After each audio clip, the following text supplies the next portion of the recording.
ಅಪ್ರಾಪ್ತ ಬಾಲಕಿಯೊಬ್ಬಳಿಗೆ ಲೈಂಗಿಕ ಕಿರುಕುಳ. ಹೊಸದುರ್ಗ ಪೋಕ್ಸೋ ವಿಶೇಷ ನ್ಯಾಯಾಲಯ ಮಹತ್ವದ ತೀರ್ಪು.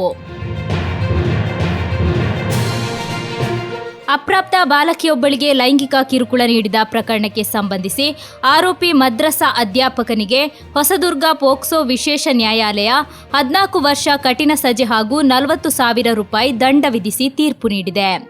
ಕಿದೂರು ನಿವಾಸಿ ಅಬ್ದುಲ್ ಹಮೀದ್ ಶಿಕ್ಷೆಗೊಳಗಾದ ಆರೋಪಿ. ಜುಲ್ಮನೆ ಪಾವತಿಸದಿದ್ದಲ್ಲಿ ಆರೋಪಿ 1 ವರ್ಷ 3 ತಿಂಗಳು ಹೆಚ್ಚುವರಿ ಸಜೆ ಅನುಭವಿಸಬೇಕಾಗಿದೆ ಎಂದು ತೀರ್ಪಿನಲ್ಲಿ ತಿಳಿಸಲಾಗಿದೆ.